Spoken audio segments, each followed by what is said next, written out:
L-Awtorità Maltija għall-Ambjent u r-Riżorsi l-era neddiet proġett tal-Moniteraġġ tal-Ambjent tal-baħar bil-għan li jevalwa l-istat tal-ibħra ta' Malta fuq bażi kontinwa u jindirizza nuqqas tarfien fejn meħtieġ.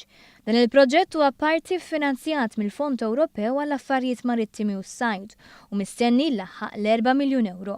Tamara Mikallef, uffiċjal tal-era dwar protezzjoni tal-ambjent, spjegat eżatt f'xiex se jikkonsisti dan il-proġett. Bażikament ħajkun hemm joħorġu bid-dajsa u jkunu jieħdu samples tas-sediment, jieħdu samples tal-ilma, ovvjament bħala elementi ħajkun hemm qed kopru non-indigenous species, marine litter huwa ta' problema, ħajkun hemm ukoll fuq benthic invertebrates, fuq water column habitats, ġifieri ħajkun hemm elementi differenti fejn jkun dan il-kuntratur, il-Malta Marine Monitoring Consortium ikun qed jiġbor id-data, janalizza d-data. L-informazzjoni kollha li se tinġabar f'dawn il-proġetti se tintuża biex ikun hawn iżjed għarfien dwar l-ibħra u eventwalment nimxu pass seqreb għal kisba ta' status ambjentali aħjar fl-ibħra Maltin.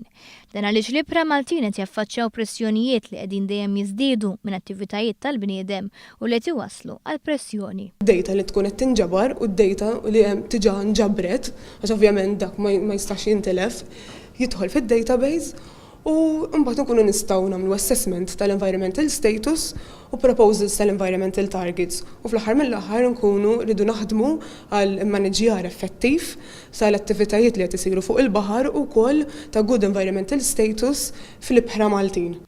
Il-proġett mistenni jieħu sentejn sabiex tinġabar kemm jista' jkun informazzjoni għal iżjed korrettezza. Fl-aħħar tal-proġett ħajkun hemm closing conference fejn ħanejdu x'ġara f'dawn is-sentejn u wkoll irridu ngħidu kif din id-data platform ħadd tintuża l-stakeholders kif ħadd tkun linked mal-era, mal-platform tal-era u wkoll kif ħadd tintuża l-pubbliku kif. Preżenti għat neddiet dan il-proġett kien hemm il-Ministru għall-Ambjent José Herrera u s-Segretarju Parlamentari għall-Fondi Ewropej Aron Farrugia. Il-Ministru Herrera qal ir-riżultat ta' dan il-proġett se jikkontribwixxi għall immaniġġjar effettiv u użu sostenibbli tar-riżorsi tal-baħar għal benefiċċju tal-ambjent u s-setturi marittimi kollha.